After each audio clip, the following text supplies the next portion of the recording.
to work for MSNBC?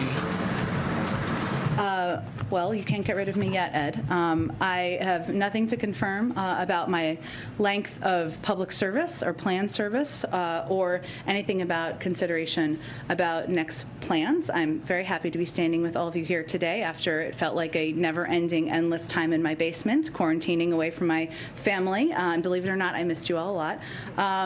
And my focus every day continues to be speaking on behalf of the President, answering your questions, as tough as they may be at many times, as difficult as they may be to answer at many times, and I hope that I meet my own bar of treating everybody with fairness and being equitable. And just because this has been raised by our colleagues, by people who are observing this process, is it ethical for you to continue conducting this job while negotiating with a media outlet? Well, I have always gone over and above the stringent ethical and legal requirements of the Biden administration, and I take that very seriously. And as a standard for every employee of the White House, I have received rigorous ethics counseling, including as it relates to any future employment. I've complied with all ethics requirements and gone beyond and taken steps to recuse myself from decisions as appropriate. And so I hope that all of you, I've been working with all of you some time, would judge me for my record and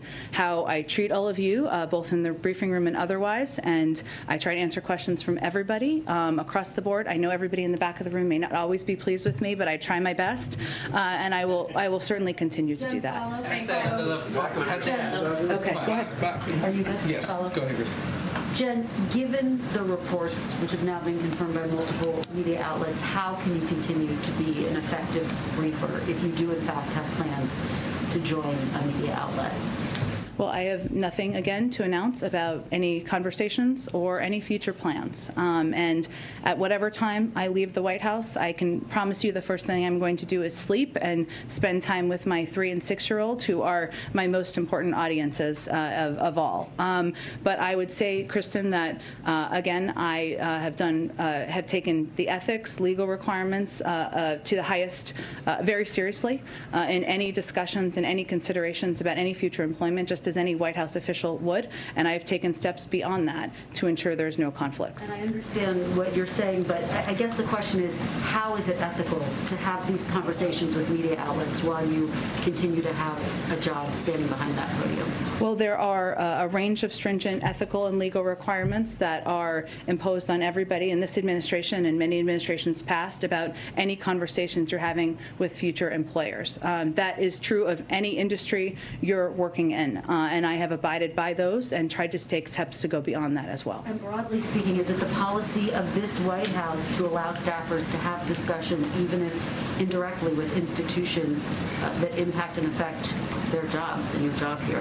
Well, it is the policy of this White House to ensure that anyone who is having conversations about future employment does so through consultation with the White House counsel's office and ensuring they abide by any ethics and legal requirements. And those are conversations that I have taken very seriously and abided by every component of.